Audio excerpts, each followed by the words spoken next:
Ito, dinalan ka namin ng mga gamot at groceries. Pagbabalita ng kanyang boss. Lumapit siya rito upang iabot ang dala nila. Dito na napansin ang mga letra na nakaborda sa laylayan ng kumot na gamit ni Ismael. Emma G. Just like Melinda Gomez? Sabi niya sa kanyang sarili. To make sure ay, tinanong na lang niya si Ismael. Iho, ano palang name ng mama mo? Melinda po sir. Mindy pong palayaw niya. Mihinang sagot ng binata. Doon na nagulat si Wyatt. Could it be na siyang nawawalang anak nilang dalawa ni Mindy? Maari kayang buhay pa ang kanyang asawa? Ito ang mga tanong na gumugulo sa isip niya ng mga oras na yun. Wyatt, kailangan mong makinig sa amin ng papa mo.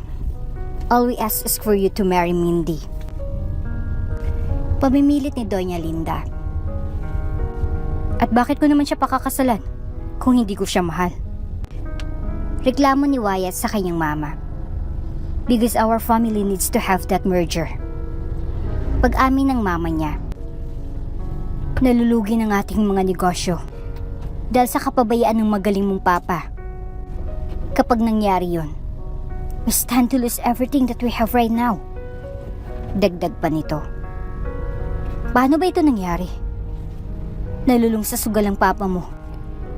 Para makabawi, naisip niya ang umutang ng pera. Ganun lagi ang kanyang ginagawa until nabaon na siya sa utang. Bakit hinayaan niyo, ma? Nagawin niya ito. Mahal ko ang papa mo. Ayaw ko na nag-aaway kami kapag pinipigilan ko siya sa pagsusugal. Yun lang daw kasi ang tanging niyang bisyo. Di naman daw siya umiinom ng alak o naninigarilyo. Ando na ako. Ngayon ako naman ang ipapahamak niya. Sisirain niyang buhay ko dahil sa pagpapakasal kay Mindy? You're both selfish. Aalis na sana ng bahay nang biglang dumating ang papa niya. Makinig ka sa sinasabi ng mama mo. Sa ayaw at sa gusto mo, ay pakakasalan mo si Mindy. Ang anak ni Don Julio at Doña Lucia na may-ari ng Asian Oceania Shipping Lines. Utos nito. Utang mo, ako magbabayad? Ang galing mo rin pa. Sigaw niya. Tumigil ka. Hanggat andito ka sa pamamahay ko. Susundin mo lahat ng pinag-uutos ko. Galit na sabi ni Don Manuel. Then lalayas ako sa bahay na ito. It's about time that someone stands up to you. Nabigla si Wyatt nang hatakin ng papa niyang damit at suntukin niya ito sa mukha, dahilan upang dumugo ang kanyang bibig. Hindi niya ako mapipigilan sa desisyon ko. Ayaw kong pakasalan si Mindy because I don't love her. Sasaktan lang namin ang isa't isa kapag pinilit niyo kami na gawin ito. Wala akong pakialam sa nararamdaman mo. Ang mahalaga sa akin may tuloy ang merger para mabayaran ko ng mga utang ko. Nanggagaliitin na sabi ni Don Manuel. Then ikaw magpakasal kay Mindy. Tama na yan, Manuel. Di mo dapat sinuntok ang anak mo. Sigaw ni Doña Linda. Nilayasan niya ang kanyang mama at papa. Walang nagawa ang mga ito upang kumbinsihin siya na pagbigyan ng kanilang kahilingan sa kanya. Ano nang gagawin natin ngayon, Manuel? Matigas ang ulo ng anak mo. Usisan ni Doña Linda. Maraming paraan para mahuli sa bitag ang isang mabangis na tigre, Linda. Ako nang bahala dyan. Pagmamalaki ni Don Manuel. Bago matapos ang buwan na ito, sinisiguro ko sa'yo, matutupad ang inaasam-asam nating dalawa. Dagdag nito. Ikaw na nga ang bahala. Basta't pangako mo sa akin na huwag nang maulit ang nangyari kanina. Sang-ayon ng kanyang asawa. Nadala lang ako ng damdamin ko dahil sa katigasan ng ulo ng anak natin. Pangako magiging kalmado na ako sa susunod. Sagot ni Don Manuel. Samantala nagpalipas muna ng oras sa isang bar sa bayan si Wyatt upang lumamig ang kanyang ulo. Bakit dapat nilang ipagpilitan ang gusto nila? Bulong niya sa kanyang sarili. They are so selfish. Sariling kapakanan lang nilang kanilang iniisip. Ibang mahal ko at siyang pakakasalan ko. Si Michelle ang babaeng tinutukoy ni Wyatt. Isa itong kahera sa department store. Simple at matalino. Ayaw sa kanya ni na Don Manuel at Doña Linda. Sapagkat hindi siya galing sa mayamang angkan, pakiwari nila ay huhututan lang niya ng pera ang anak nila. Hello, Michelle? Mari ba tayo magkita? Sabi ni Wyatt sa kanyang kausap sa telepono. Bakit, honey? Ay problema ka ba? Sagot ni Michelle. Basta magkita na lang tayo. Tapos na bang shift mo? Oo, 1 oras na lang. Out ko na. Sige, antayin mo na ako dyan at susunduin kita. Ibinabanan ni Wyatt ang kanyang telepono. Makipagkita siya sa kanyang kasintahan upang lumuwag ang kanyang pakiramdam. Nang gabing yon, sinundo ni Wyatt ang kasintahan. Dinala niya ito sa isang hotel kung saan pinagsaluhan nilang kaligayahan. Mahal mo ba ako, Wyatt? Usisa ni Michelle. Oo naman. Bakit mo natanong? Sagot niya na may halong pagdududa kung bakit ganun na lamang ang tinura ng kasintahan. May mga nababalitaan kasi ako na ikakasal ka na raw. Dagdag ni Michelle. Ha? Ikakasal? Sino naman ang nagsabi niyan sa'yo? Nagtataka niyang tanong. Wala, narinig ko lang. Pagsisinungaling ng kasintahan. Hinding-hindi kita ipagpapalit sa iba, honey. Siya ang lagi mong tatandaan. Nakaukit ng pangalan mo sa puso ko at mananatili yun doon magpakailanman. Gaano mo ako kamahal? Hanggang saan ang kaya mong gawin para ipaglaban ang pagmamahalan natin? Handa akong pumatay, umamatay para sa atin. Mariing sagot ni Wyatt. Hindi na umimik pa si Michelle dahil sa narinig. Sapat na yun para makapagdesisyon siya. Si Michelle ang panganay sa mga anak ni Mang Berting at Aling Sandra. Dahil panganay siya, nakaatang sa kanyang balikat ang responsibilidad sa pagtulong sa kanyang mga magulang. Tungkol sa pag-aaral ng 4 pa niyang kapatid, mabigat ang pasanin nito para sa kanya. Sa kasalukuyan ay masasabi niyang kulang ang kanyang kinikita sa department store para magampanan nito ng maayos. Malapit nang magkolehiyo ang kapatid niyang lalaki na sumusunod sa kanya. Ang itay naman niya ay hirap ng magtrabaho dahil sa iniinda nitong sakit sa baga. Sorry, honey. Labag man sa kalooban ko na tanggapin ang alok ng iyong papay. Wala akong magagawa. Kailangan namin ng pera. Talang araw ay. Maintindihan mo ako. Bakit ko nagawa ito? Bulong niya sa kanyang sarili habang mahimbing na natutulog si Wyatt sa kanyang tabi. Kinabukasan ay naghain ng letter of resignation si Michelle sa kanyang manager. Sigurado ka ba sa desisyon mo, Iha? Tanong ng manager. Opo. Hindi na po magbabagong isip ko. Sabi ni Michelle. Ano bang dahilan at bigla mong naisip ang magbitiw? Wala naman po. Sabihin niyo na lang po na gusto ko ng change of atmosphere. Kulang na ba ang pinapasahod ng kumpanya sa'yo? Sabihin mo sa akin at ako mismo mag-aapila sa kanila para taasan ito. Nais ko lang po ang tahimik na buhay, sir. Bakit? May nanggugulo ba sa'yo rito? Tumatanda na rin kasi ang mga magulang ko. Kailangan ko na rin silang alagaan. Hindi ko po magagawa yun kapag patuloy ako magtatrabaho. Paano ang pag-aaral ng mga kapatid mo? Saan ka kukuha ng pang-tuition nila?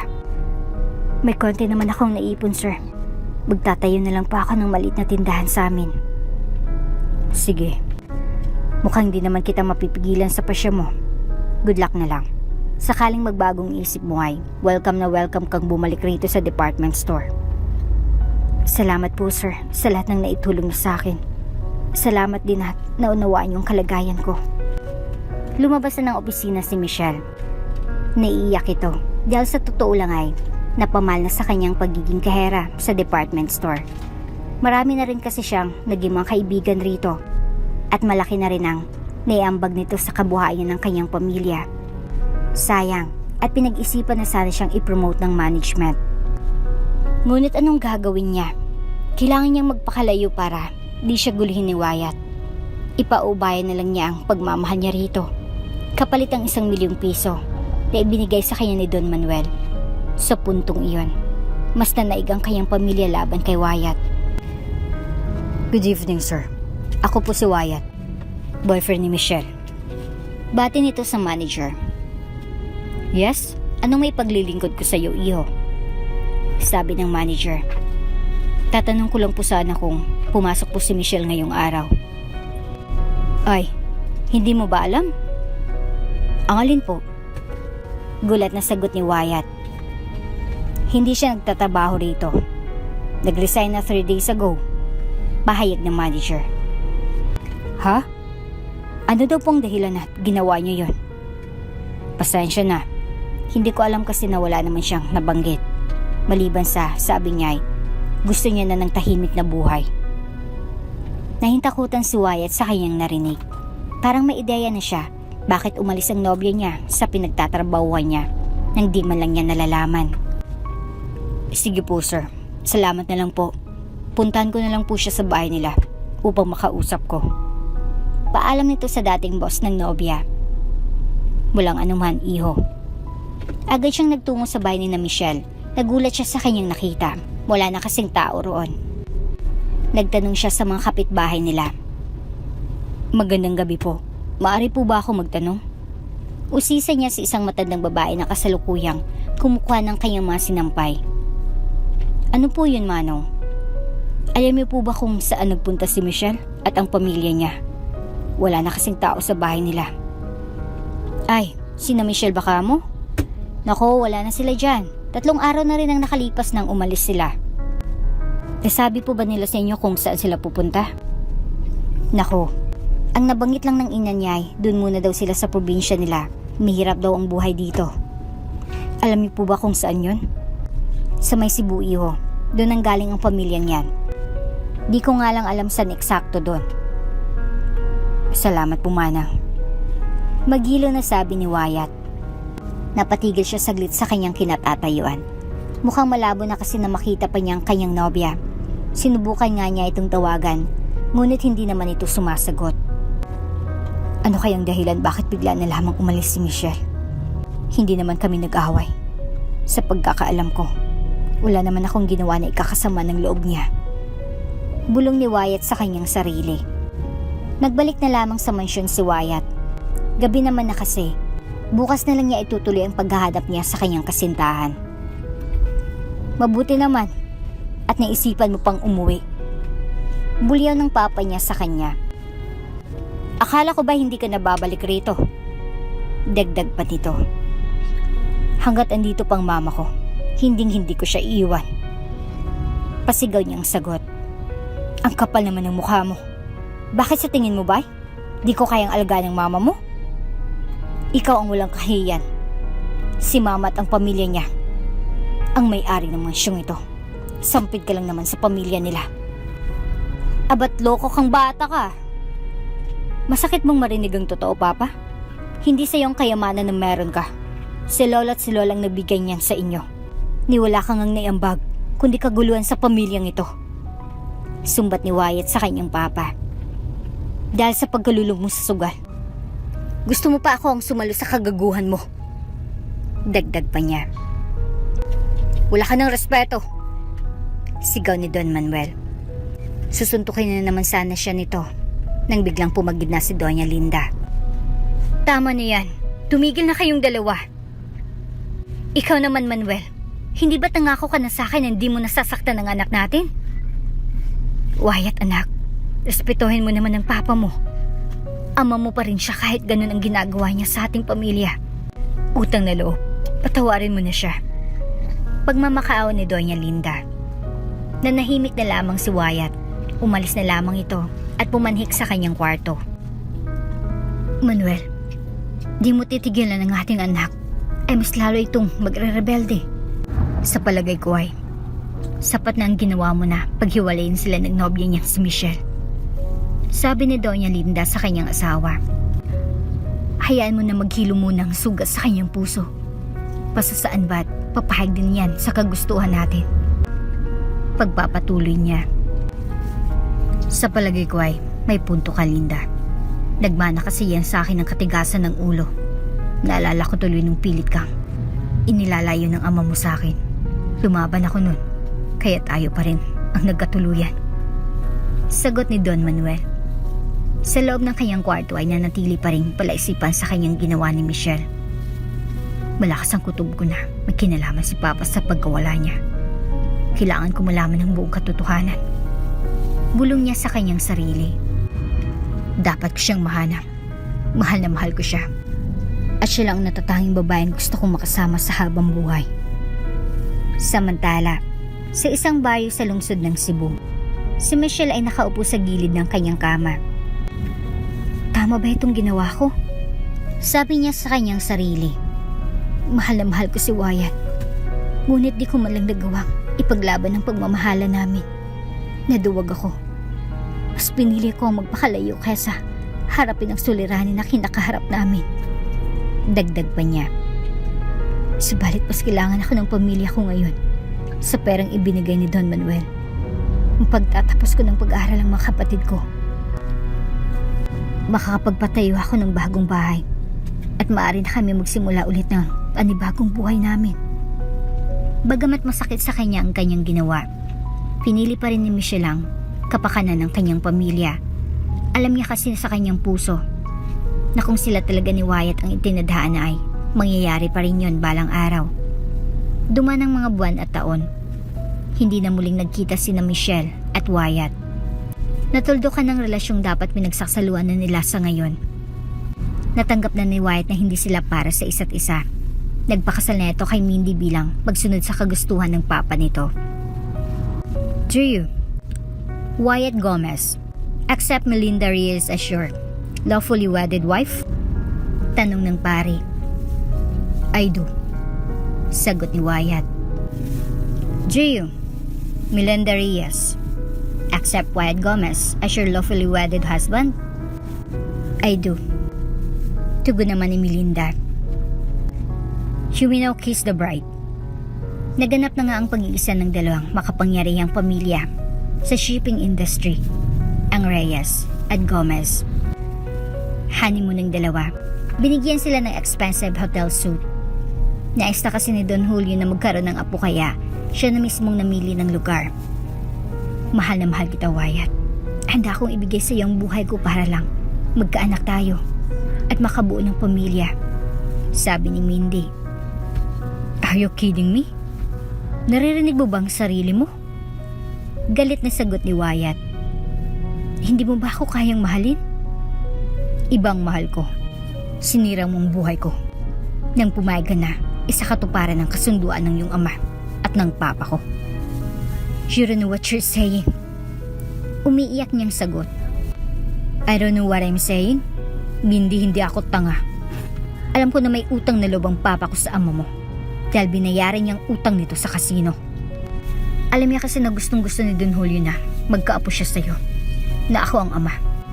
Kaya yun ang ginamit ng papa ko para makabayad siya. Mali ka. Hindi lang si Dad ang may gusto na magkaapo sa'yo. Gusto ko rin na magkaanak na ikaw ang ama. That's why pumayag ako sa arranged marriage na ito. Well, nakuha niyo ng nais niyo. Asawa mo na ako. Ngunit sa papel lang. So don't expect me to have sex with you. Galit na sagot niya kay Mindy. Lumabas na lang si Wyatt sa kwarto nila upang makaiwas sa maaring maganap sa pagitan nila.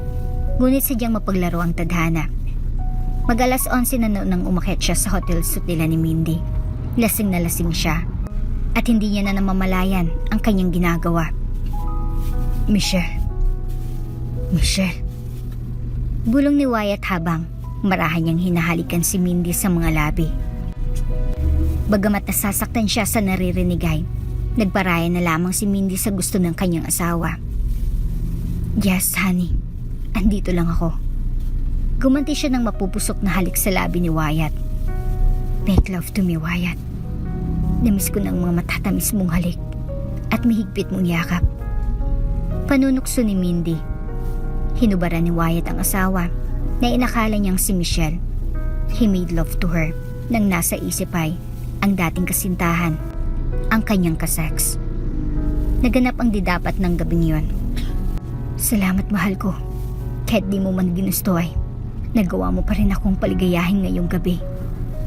Bulong ni Mindy sa kanyang tulog na asawa. Sana'y mabuang punla na ibinigay mo sa akin, sapagkat siyang magiging katuparan ng aking mga pangarap. Magpapatunay na minsan ay minahal mo ako. Nakatulog ng mahimbing si Wyatt. Wala siyang kamalay-malay sa mga naganap ng gabing yun. Ang nasa isip niya ay si Michelle at hindi si Mindy ang kasiping niya. Mahal? Mahal, gising ka na. Narito ng almusal na in-order ko. Sabi ni Mindy. Sakit ng ulo ko. Daing ni Wyatt. Napasobra ka kasi ng ininom kagabi. Kaya uminom ka muna ng black coffee para maalis yung hangover mo. Buong paglalambing na pag-aasikaso ng kanyang asawa. Magagalit na naman sana si Wyatt nang may bigla itong naisip. Mas maigi na magpanggap na lang siyang tanggap niya si Mindy. That way mananahimik ng buhay niya. The more he resist kasi, mas lalo itong mangungulit. Total bulag naman ito sa pag-ibig niya sa kanya. Madali niya itong mauto. Salamat, mahal. Oo nga, sobra atang kalasingan ko kagabi. Bulong nito sa kanyang asawa. Teka, may gamot akong nadala sa bag ko. Alam mo naman, lagi ako handa sa lahat ng maaring maganap tulad ng sakit ng ulo. Patawa nito. Kinuha ni Mindy ang gamot sa kanyang bag at inabot niya ito kay Wyatt. Inumin mo muna ito bago ka kumain. Utos niya sa kanyang asawa. Thank you. Malambing na sagot ni Wyatt. Nagsalo ang bagong kasal sa pagkain. Pagkatapos nun ay nagpasya silang mamasyal sa mall na matatagpuan sa downtown area ng Singapore. Maligayang maligaya si Mindy sa pagbabago ng ugali ni Wyatt. Hindi niya alam na ito ay isang pagbabalat kayo lamang. Tara dun sa clothing store. Bibilan kita ng mga damit para pwede mong gamitin sa opisina. Pag naupo ka na as CEO ng kumpanya natin. Yaya ni Mindy kay Wyatt. Nakakaya naman sa'yo, mahal. Ikaw pa talagang bibili ng isusuot ko. Sabi niya sa asawa. Ano ka ba, asawa na kita? Ano naman ang akin ay iyon na rin, remember? Kaya huwag ka nang mahiya. Sige na nga, pero huwag tayo masyadong magastos ha. Marami pa tayong kailangang asikasuhin pagbalik natin sa Pilipinas. And one of them is ayusin ang mga investments natin. Oo, Wyatt, naiintindihan ko. Kailangan nating magtipid since nagsisimula pa lang tayo. Nilibot ng mag-asawang buong mall. Bago bumalik sa hotel ay nag-dinner na sila. Nang makarating na sila sa hotel kinagabihan, ay umorder ng isang boteng alak si Wyatt.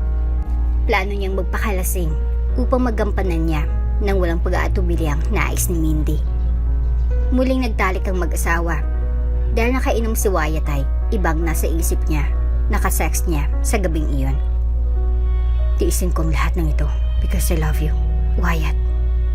Gusto ko nang magbunga ito. Sakaling may isipan mo na, lisanin na ako. Sabi ni Mindy sa kanyang isip. Sorry, Mindy. Hindi talaga kita kayang mahalin. Si Michelle ang babaeng nasa puso ko.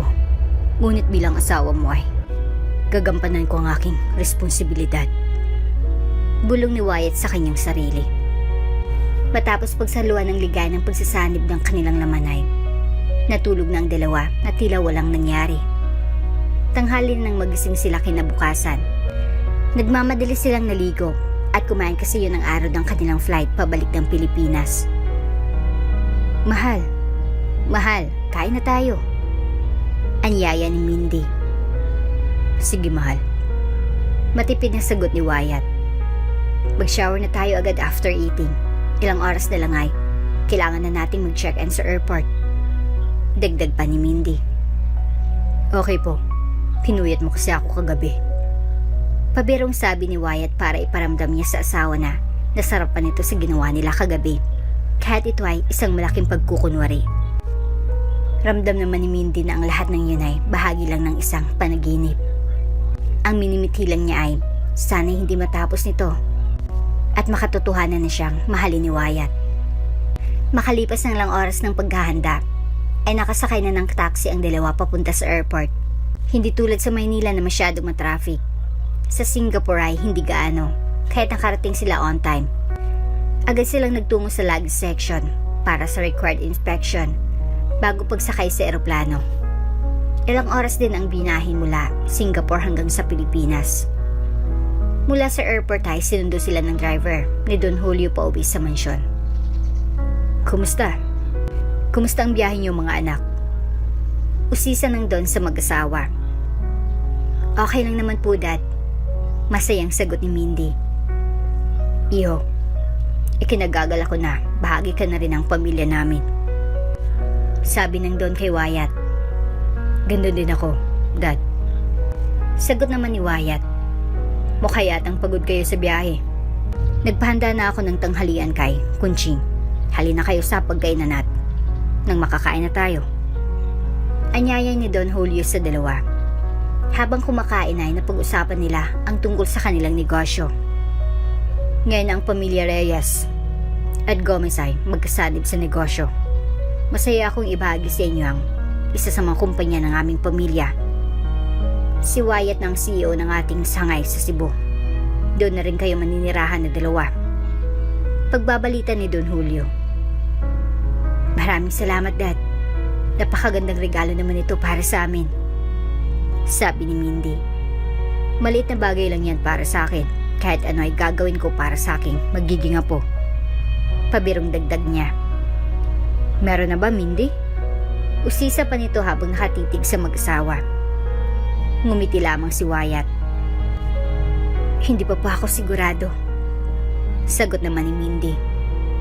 Abay, dapat ay magpatingin ka na sa doktor nang malaman na natin. Sige po, Dad. Bukas na bukas din ay pupunta kami ni Wyatt. Kung gano'n ay, di ko na kayo masyadong aabalahin at nang makapagpahinga kayo. Mungkahi ni Don Julio. Oo nga naman, Mindy at Wyatt. Kami ng papa niyo ay matutulog na rin. Dagdag ni Doña Lucia. Tinapos na ng 4 ang pagkain ng tanghalian. Nagpahinga muna si Wyatt at Mindy ng saglit.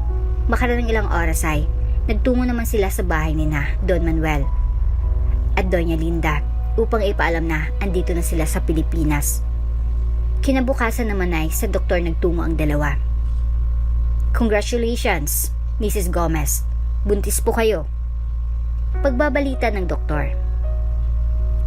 Hindi pa natin malalaman sa ngayon kung babae o lalaki. Masyado pa po kasing maaga. Dagdag pa nito. Narinig mo ba yun, Wyatt? Magkakababy na tayo. Masayang sabi ni Mindy sa asawa. Oo nga, darling. Sana'y lalaki siya. Sagot naman ito na pilit ang ngiti. Okay lang ba na mamasyal tayo pagkatapos nito? Tanong ni Mindy kay Wyatt. Sige mahal, kung yan ang gusto mo. Lumipas ang mga buwan. Unti-unti nang lumalaki ang tiyan ni Mindy. Sa wakas ay, nalaman din nila na lalaki ang magiging panganay nilang anak. Kabuwanan na ni Mindy noon ang biglang kinailangan ni Wyatt na pumunta sa isang seminar para sa karagdagang kaalaman tungkol sa pagpapatakbo ng kanilang shipping company. Ilang araw lang naman ako mawawala, mahal. Paalam niya sa asawa. Sinong sasama sa akin pag manganganak na ako? Tanong naman ni Mindy. Dito lang muna si Aling Caridad. Siyang aalalay sa'yo. Anong ibig mong sabihin? Wala ka rito kapag manganganak na ako? Hindi naman sa ganon. Tatawag naman si Aling Caridad sa akin kapag malapit ka ng manganak. Kaya nasa tabi mo ako kapag nangyari yon. Sigurado ka ba dyan, mahal? Oo naman, pangako. Sige, ingat ka na lang sa pagbiyahe mo. Buang tiwala ni Mindy na sa seminar ang punta ni Wyatt. Hindi niya alam na tumawag sa kanyang investigador na binabayaran niya. At sinabi nito na natagpuan niya na si Michelle, ang ex ng asawa. Sa may barangay Maligaya nakatira ngayon si Michelle. Siya nang sabi ng investigador. Kailangan siya makausap agad. I need to know kung ano talagang dahilan. Bakit niya ako iniwan ng walang paalam? Bulong niya sa kanyang sarili habang nakasakay siya ng kanyang kotse. Malakas ang kutob ko nang may kinalaman si Papa sa mga pangyayari. Kapag nalaman ko na siya nga, hindi ko alam kung anong maaari kong gawin sa kanya. Dugtong pa niya. Upang makaiwas na masundan ay, iniwan ni Wyatt ang kanyang kotse sa parking lot ng isang mall na kakilala niyang manager. Ibinili niya rito ang babalikan niya ito after a week. Tiwala niya na hindi ito magsusumbong sa kahit sino man. Magtanong kasi kaibigan niya ito. Halos gabi nang makarating siya sa bahay ni na Michelle. Magandang araw po. Tawag niya habang nakatayo siya sa may gate. Sino yan? Tanong ng babae na nasa loob ng bahay. Kaibigan po ako ni Michelle. Dito po ba siya nakatira? Pagsisinungaling ni Wyatt. Ay, si ate po bang hanap nyo? Opo, dito po. Kapatid ko po siya. Andyan po ba siya ngayon? Wala pa po. Nasa restaurant pa po namin siya. Pero ganitong oras po siya umuwi. Kaya malamang nasa daan na po siya. Pasok po muna kayo. Sa loob ng bahay niyo na lang po siya antayin. Anyaya ng kapatid ni Michelle. Salamat. Sagot naman ni Wyatt. Bata pa kasi ang kapatid ni Michelle nung sila pa. Kadalasan sa department store naman sila nagkikita. Kaya hindi siya kilala ng mga kapatid nito. Ikaw ba yung bunsong kapatid niya? Usisa ni Wyatt nang makaupo na ito sa salas. Opo. Ilang taon ka na ngayon? Nag-aaral ka pa ba? Yes po. Bali 15 na po ako at nasa grade 8. Magtatanong pa sana si Wyatt nang biglang lumabas ang ina ni Michelle. Magandang gabi po. Bati niya rito. Sabi nila kaibigan ka ni Michelle. Tama ba ako? Opo. Halos kilala ko kasi ang mga kaibigan niya. Paano kayo nagkakilala? Tanong nito na may halong pagdududa. Sa isang seminar po. Matipid ang masagot ni Wyatt kasi napapansin niya na nakakahalata ng inay ni Michelle. Magtatanong pa sana ito nang bigla na lang may narinig silang busina ng kotse. Si Ate Michelle! Andito na si ate! Sigaw ng bunso niyang kapatid. Lumabas na ito upang buksan ang gate. Napalingon naman si Wyatt sa labas ng bintana. Maya't maya lang ay nasa loob na ng bahay si Michelle. Nakatalikod si Wyatt kaya hindi niya agad ito namukaan. Mano po inay? Bati nito sa kanyang ina. Sabi ni Madonna may bisita daw ako. Usisa niya. Oo, siya. Kaibigan mo daw? Sabay turo ng inay niya kay Wyatt. Natigilan si Michelle para kasi siyang nakakita ng multo. Kilala mo ba siya, anak? Tanong ng inay niya. Oo po, kilala ko siya sa trabaho. Pagsisinungaling niya. Doon napansin ni Wyatt na mahal pa rin siya nito sapagkat pinagtakpan niyang totoong pagkatao niya sa kanyang inay. Sige, yaman din lamang na andito ka na. Ikaw nang bahala sa kanya. Bilin ng inay sa kanya. Tumayo ng inay at nagtungo na sa kusina. Biwan muna kita iho at ako ay magluluto pa. Paalam nito bago tuluyang umalis. Aga namang umupo sa tapat ng upuan si Michelle.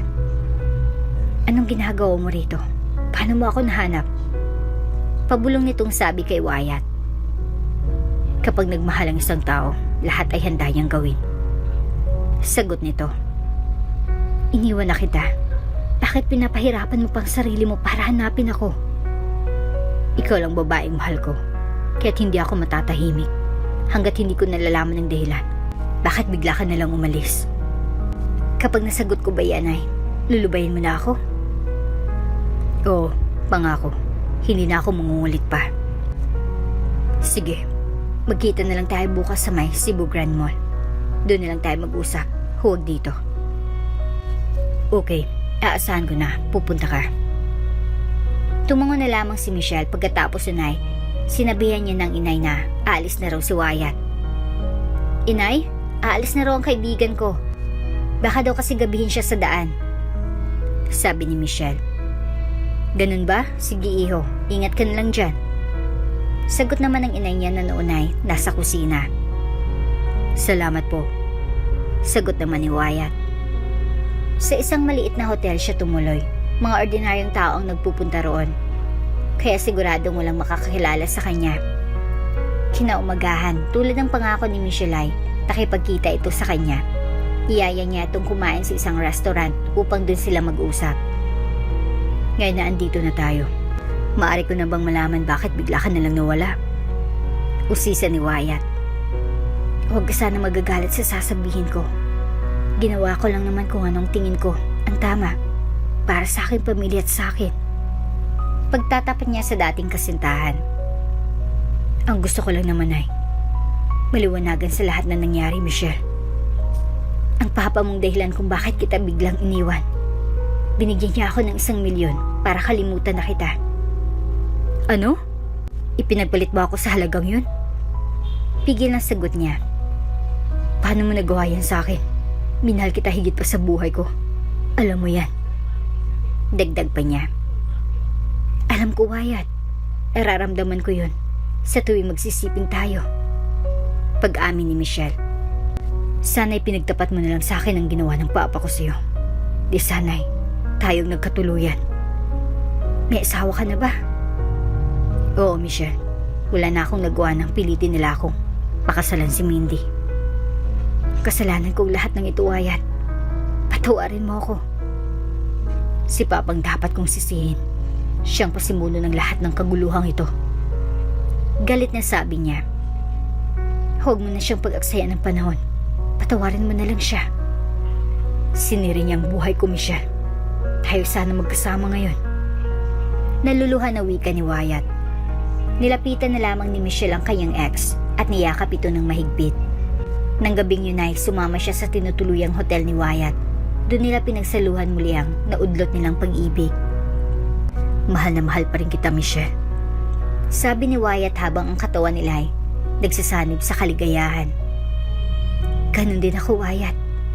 Sagot naman ng ex niya. Kahit may asawa na ako ay, di na magbabagong nararamdaman ko sa'yo. Pangako nito kay Michelle. Nanatili pa sa lungsod na yun si Wyatt ng ilang araw. Baka ilang beses pa nilang pinagsaluan ni Michelle ang bawal na pagmamahalan nila. Hanggang sa nakatanggap siya ng tawag mula kay Aling Caridad. Mga anak na raw ang asawa nitong si Mindy. Hindi pa sana aalis si Wyatt. Hayaan na lamang sana niyang mga anak ang asawa niya kasama lang si Aling Caridad. Subalit kinumbinsi siya ni Michelle na mali ang gagawin niya. Alam ko na mali. Ngunit masama ang loob ko sa papa ko. Pangatwiran ni Wyatt. Hindi dapat madamay si Mindy o ang bata sa sinapupunan niya sa alitan niyong mag-ama. Sagot naman ni Michelle. They are both innocent. Isipin mo na lang na ako yan. Dahil ba sa ginawa ng papa mo ay pababayaan mo na lang kami ng anak mo? Dagdag niya. Saglit na napaisip si Wyatt sa sinabi ni Michelle. May punto naman kasi ito. Silang dalawa lang ng papa niyang dapat magtuos dahil sa kulang hiyaan niya. Inuulit ko. Umuwi ka na lang muna at asikasuhin ang asawa mong manganganak. Andito lang naman ako. Alam mo kung saan ako babalikan. Utos ni Michelle. Salamat, Michelle. Aasahan ko ang pangako mo na di mo ako iiwan muli. Sabi nito. Niyakap niya ng mahigpit ang ex niya. Masaya siya na nagkita sila ulit matapos ang mahabang panahon ng paghahanap niya. Napagdesisyon na niya na harapin muna ang alalahanin sa panganganak ng kanyang asawang si Mindy sa kanilang panganay. Isasantabi muna niya ang galit niya sa kanyang papa. Saka na lang niya ito harapin. Nasa bahay pa si Mindy nang abutan niya. Ayon kay Aling Caridad, pumutok ng panubigan nito at dapat na itong dalhin sa ospital. Tumawag ng ambulansya si Wyatt. Ilang minuto pa ay nasa harapan na ng bungalow house nila ang mga medic. Agad nilang binuhat si Mindy kasi ayon sa kanilang assessment ay nasa critical na kondisyon na ito. Sir, nanganganib ng buhay ng asawa niyo. Mabuti na lang at nakatawag kayo agad.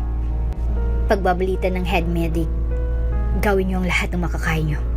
Ayaw ko na mawala siya sa buhay ko at ang anak na dinadala niya. Utos ni Wyatt. Opo, sir. We will do our best. Nakisakay na sa ambulansya si Wyatt. Si Aling Caridad naman ay naiwan sa bahay upang bantayan nito. Ngunit gaano man kaagap ni Wyatt ay huli na ang lahat. I'm so sorry, Mr. Gomez. Ginawa namin ang lahat ng aming makakaya. Hindi kinaya ng asawa niyo pagputok ng kanyang panubigan. Tumaas ang kanyang blood pressure to a such level na naging dahilan na ito ang kanyang pagkamatay. Pahayag ng doktor. Dok, hindi po pwedeng mangyari ito. Ang dami pa naming pangarap na dalawa. Naiiyak na sabi niya. Buhay niyo po siya. Kailangan ko siya. Kailangan ko siya. Pagwawala ni Wyatt habang hatak-hatak ang lab gown ng doktor. Huminahon po kayo, sir. Easy for you to say. Kasi hindi ka namatayan. Sigaw niya. Wala pong maitutulong ang pagwawala niyo. Gumagawa lang kayo ng iskandalo dito. Sabi ng kausap niyang doktor. Napaupo na lang si Wyatt at humagulhol ito ng iyak. Hindi niya kaya na mawala ang kanyang mag-ina. Tinakpan na ng kumot ang bangkay ni Mindy. Samantala, dahil hindi kinaya ni Wyatt ang nangyari ay tumakbo ito palabas ng ospital. Wala siya sa matinong pag-iisip. Sinisising niyang kanyang sarili sa pagkawala ni Mindy at ng anak nila. Ngunit ang Diyos ay di natutulog. Dininig niya ang pagsusumamo ni Wyatt. Doc, the patient is alive. Inuulit ko po, the patient is alive. Pagbabalita ng nurse na nagmomonitor ng vital signs ni Mindy. Isang milagrong nangyari, nabuhay siya at matagumpay niyang nailuwalang panganay na anak nila ni Wyatt. Sinubukan nilang tawagan ng asawa niya, subalit hindi ito sumasagot. Kaya't kinontak na lang ng nurse ay ang magulang nito. Samantala, si Wyatt naman ay nagpapakalasing sa isang bar. Kasalanan kong lahat. Kasalanan kong lahat. Sigaw niya sa kanyang isipan. Kung nakinig lang sana ako agad kay Michelle, nailigtas ko pa sana ang buhay ng mag-ina ko. Dagdag pa niya. Mas mabuti pa na mawala na rin ako sa mundo kaysa mabuhay na nag-iisa. Isama niyo na ako, Mindy. Isama niyo na ako, anak. Umiiyak niyang sabi. Nanatili siya sa lugar na yon hanggang sa mag-umaga na. Sir, pasensya na po. Kailangan niyo na pong umalis. Magsasara na po kami. Sabi ng bartender habang sinusubukan niyang gisingin ito. Okay. Mahinaong sagot niya rito. Magkano ba lahat ng nakuha ko? Usisa niya sa bartender. 2,400 pesos, sir. Sagot nito sa kanya. Ito ang credit card ko. Kunin mo lang dyan. Sige, sir. Saglit lang po. Pagbalik ng bartender ay inabot nito ang kanyang credit card at resibo. Umalis na rin siya pagkakuha nito. Susuray-suray siya palabas ng bar dahil sa sobrang kalasingan. Dahil sa galit sa sarili, nagdesisyon na lang siya na magpakalayo muna sa lugar na yon. Naisip niya na hanapin muna ang kanyang sarili. Lumipas ang maraming taon. Malaki ng anak ni Wyatt kay Mindy. Mag-isang itinaguyod nitong anak sa kanyang pag-aaral. Kahit mayaman pa ang kanyang mga magulang, never itong humingi ng tulong sa kanya. Anak, kumain ka na muna ng almusal bago ka pumasok sa trabaho. Utos ni Mindy sa anak niyang si Ismael. Binigyan niya ng pangalan ng Ismael ang anak nila ni Wyatt dahil ang ibig sabihin ay God will hear. Na siya namang nangyari nang milagro silang mabuhay na dalawa ilang taon ang nakakaraan. Iinom na lang po ako ng kape. Malilate na po kasi ako sa trabaho. Sagot nito. Kung di ka kakain ng almusal, baunin mo na lang ito. Mahirap ang nagpapalipas ng gutom. Baka mag-ulcer ka. Bili ng kanyang ina. Sige po, inay. Oops, may break muna. Gusto mo ba ma-shoutout dito sa channel ni Ate Jane? Mag-comment lang ng lesson you learned from the latest story uploaded. Dahil pipili kami ng isang best comment of the day para i-shoutout sa susunod na upload. Kaya huwag kalimutang mag-iwan ng lesson you learned after you watch this video. Maraming salamat! Mabait, masipag, at mapagmahal na anak si Ismael. Nagtatrabaho ito sa isang computer company bilang janitor sapagkat hanggang senior high school lang ang natapos niya.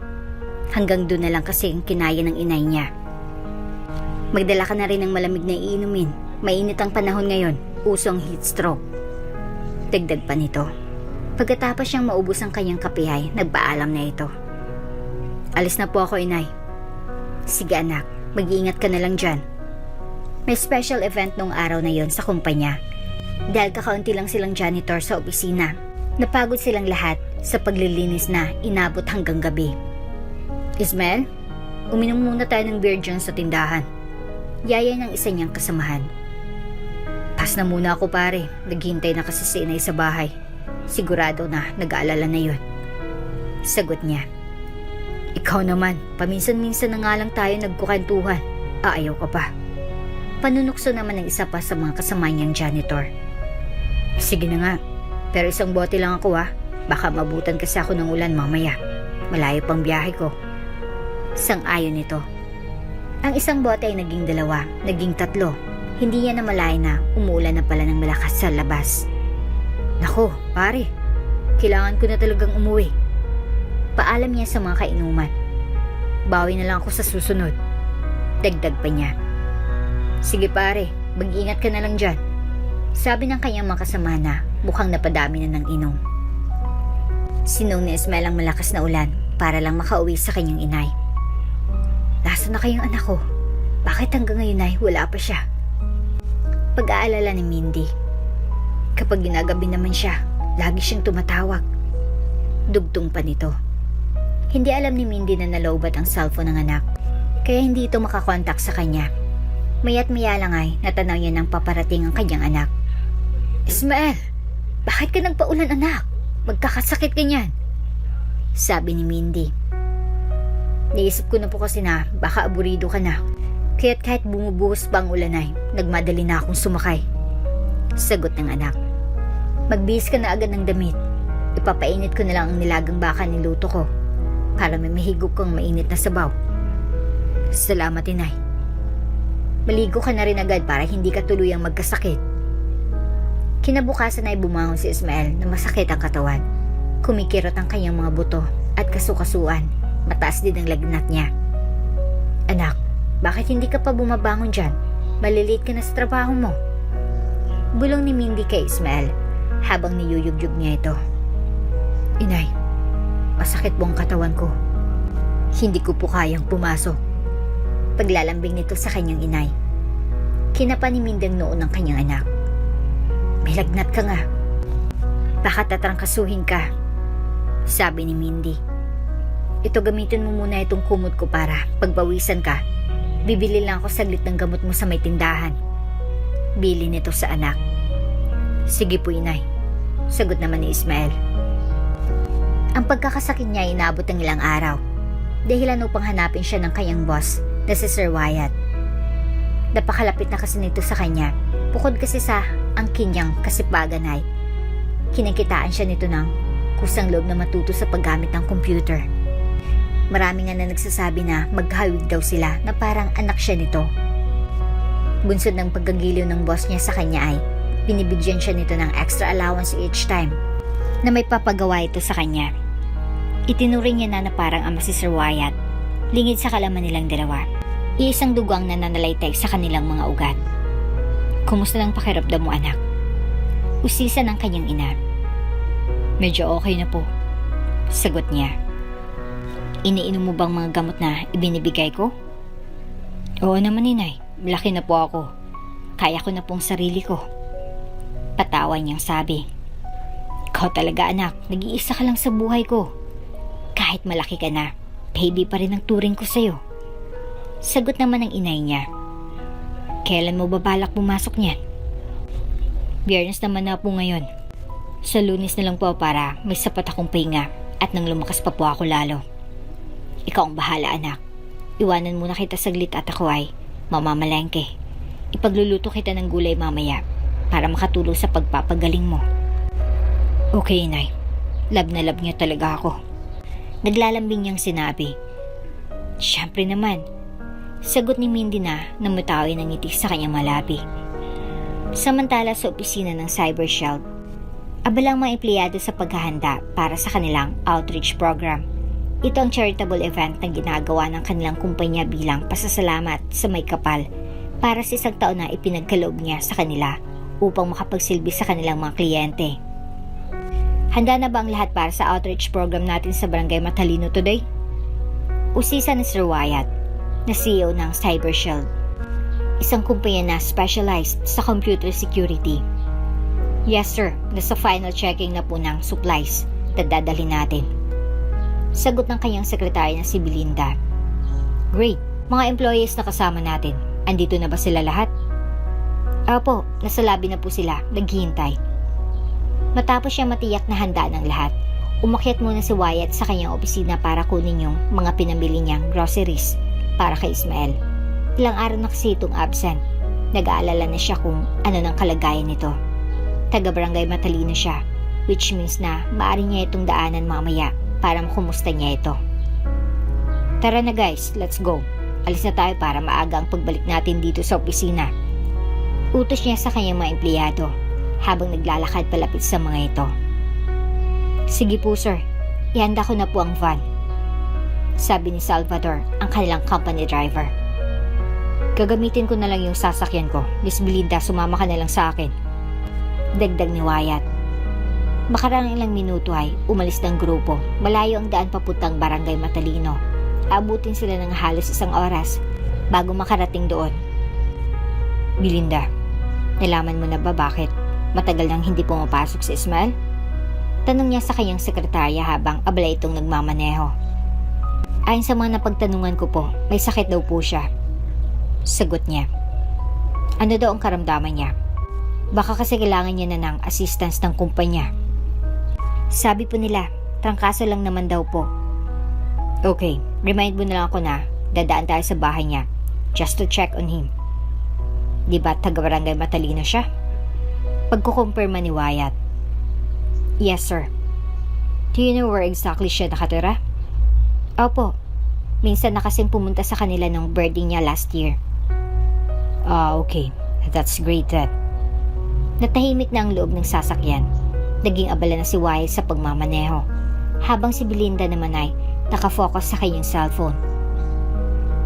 Bandang 8:00 nang makarating sila sa basketball court na nasa loob ng mababang paaralan ng Barangay Matalino. Ito kasi ang ipinahiram ni Barangay Captain Dado para sa kanilang outreach and charity program. Marami nang nakapila sa may gate. Nestor, maglagay kayo ng table sa entrance para makapaglista ng mga tao, utos ni Wyatt. Pagkatapos nilang pumirma, papasukin niyo na sila at bigyan ng mainom, lalo na yung mga matatanda, dagdag pa nito. Okay po sir.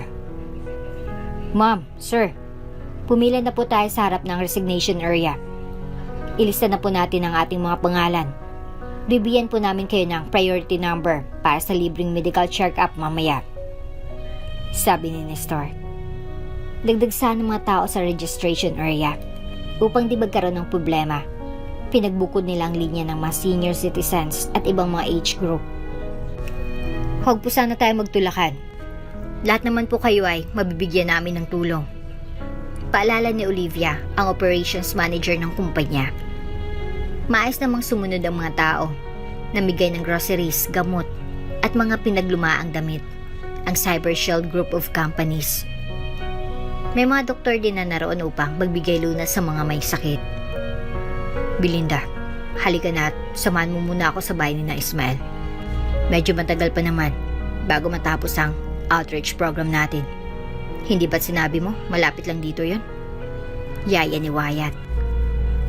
Yes sir, mga ilang metro po mula rito. Makakapasok ba itong sasakyan ko sa daanan papunta sa bahay nila? Medyo alanganin sir.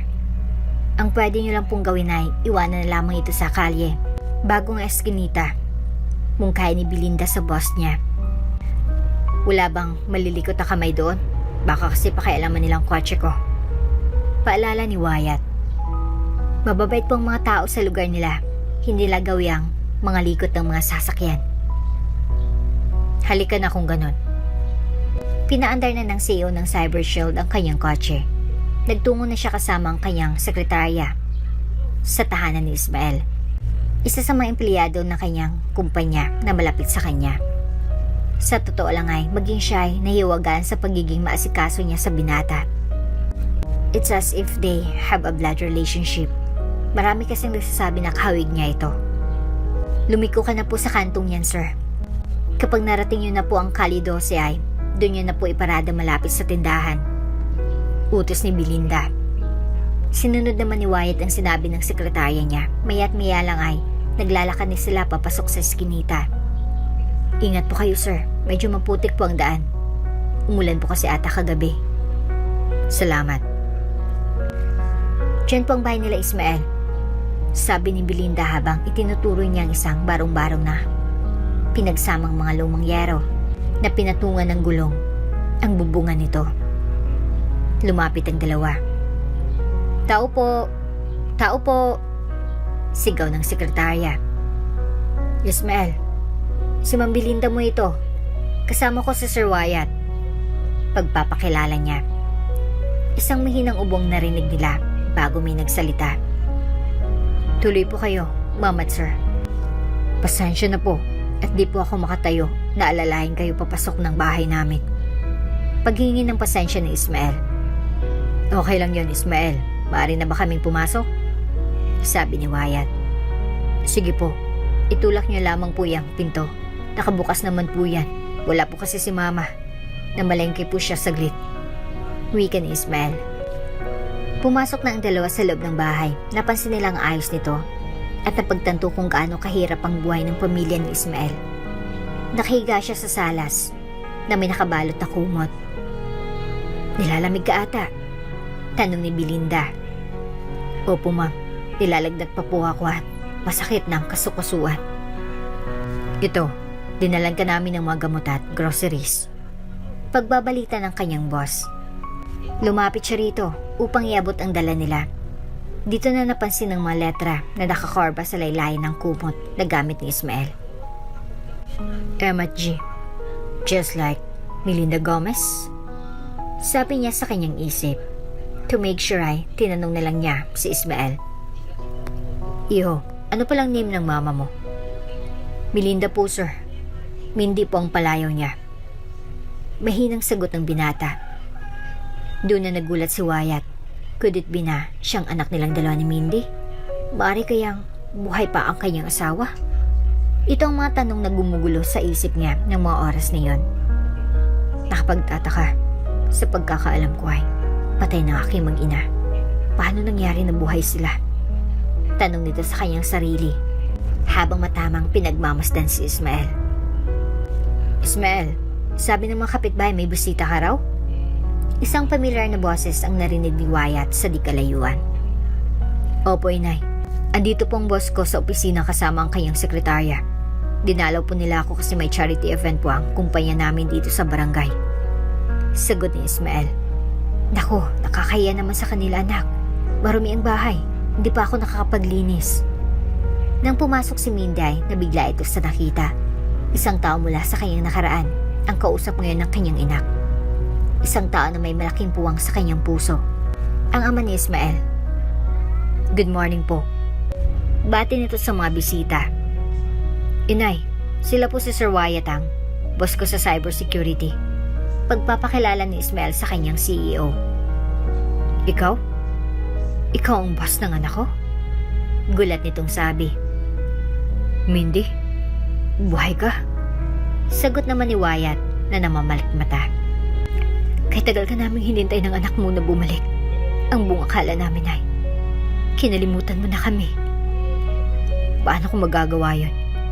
Kayo ang dahilan kung bakit nais ko pang mabuhay. Nung nakita kita sa ospital ay inakala ko napatay na kayong dalawa. Ang laki ng pagsisisi ko nun sa aking sarili. Isang milagrong nangyari, mahal. Kung bakit nabuhay kami. Mahabang kwento kayan. Kung may panahon kang makinig ay mamaya ko na lang ilalahad. Mindy, asawa ko. Ang mahalagay, nakita ko na kayo. May nakapagsabi kasi sa akin na buhay kayo. Kaso nung sinubukan ko kayong hanapin ay di ko na kayo matagpuan. Inay, si Sir Wyatt po bang nawawala kong itay? Sabi ni Ismael. Oo anak, siya nga. Si Sir Wyatt ang ama na matagal mo nang hinahanap. Kaya palang gaan ang loob ko kay Ismael. Anak ko pala siya. Itay, salamat naman at nagkita na po kayo ni inay. Kung hindi po ako nagkasakit ay baka di niyo malalaman na anak niyo pala ako. Tama ka dyan, Ismael.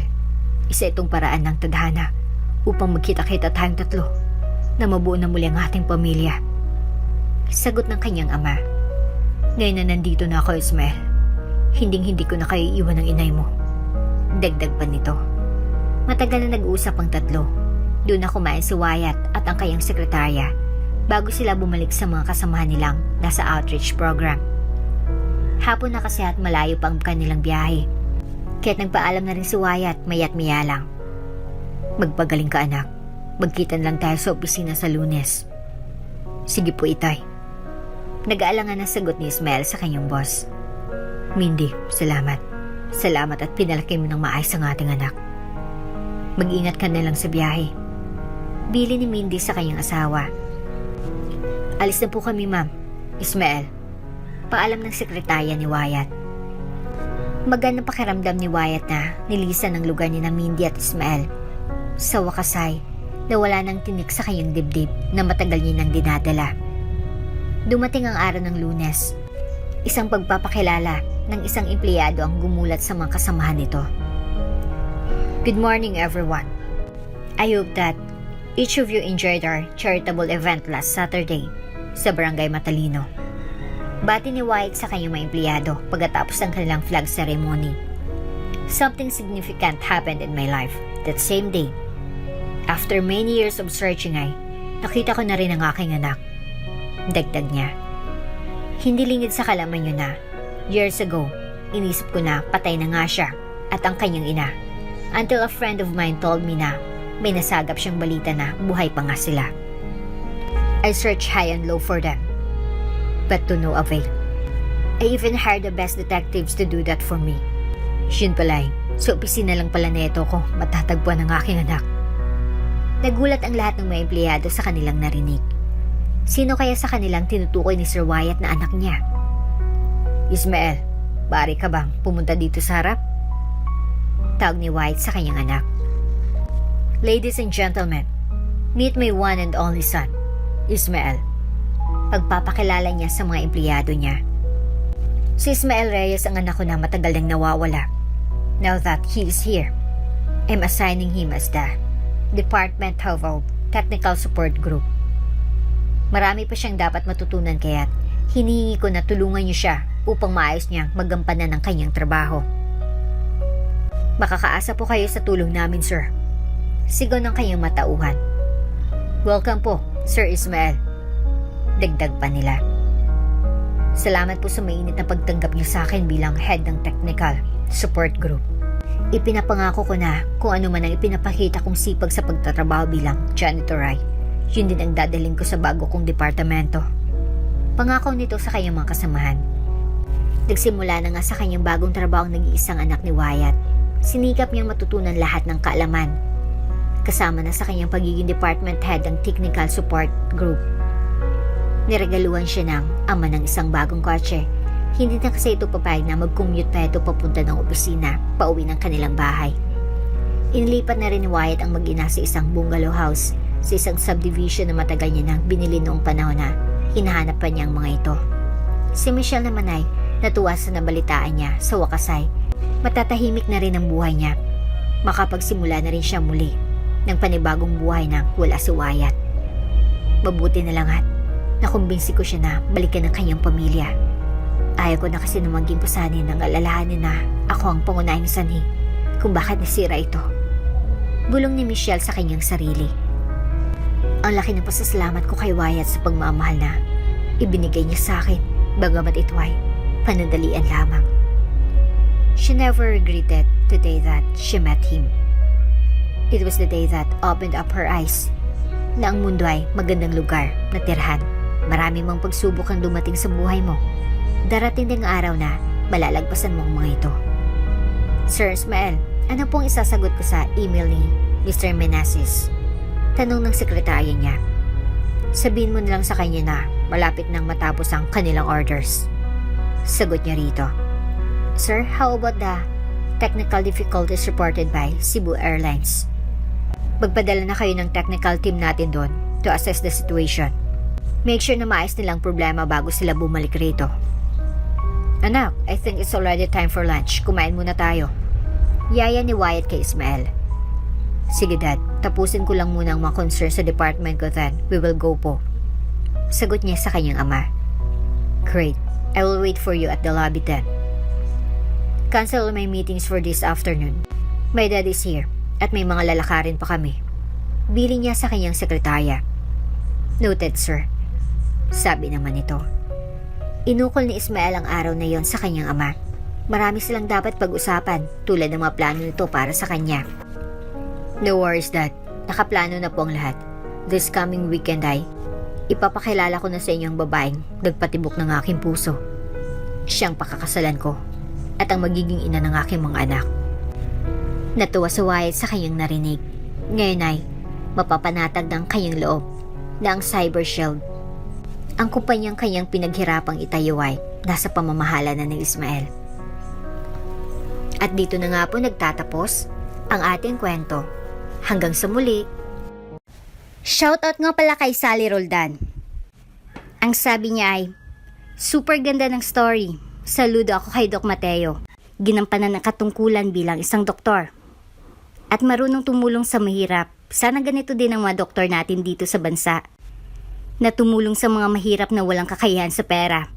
Maraming doktor na kapag wala kang deposit sa ospital, hindi ka tatanggapin o operahan. Ituro ka pa sa ospital na walang sapat na mga gamit o hayaan na lang hanggang sa malagutan ng pasyente. Thank you, Miss Jane. God bless. Maraming salamat. Kung bago ka pa lang sa channel neto, ibang kwento ni Ate Jane, istorya mo, ikwento ko. Huwag kalimutang pindutin ang notification bell at subscribe button.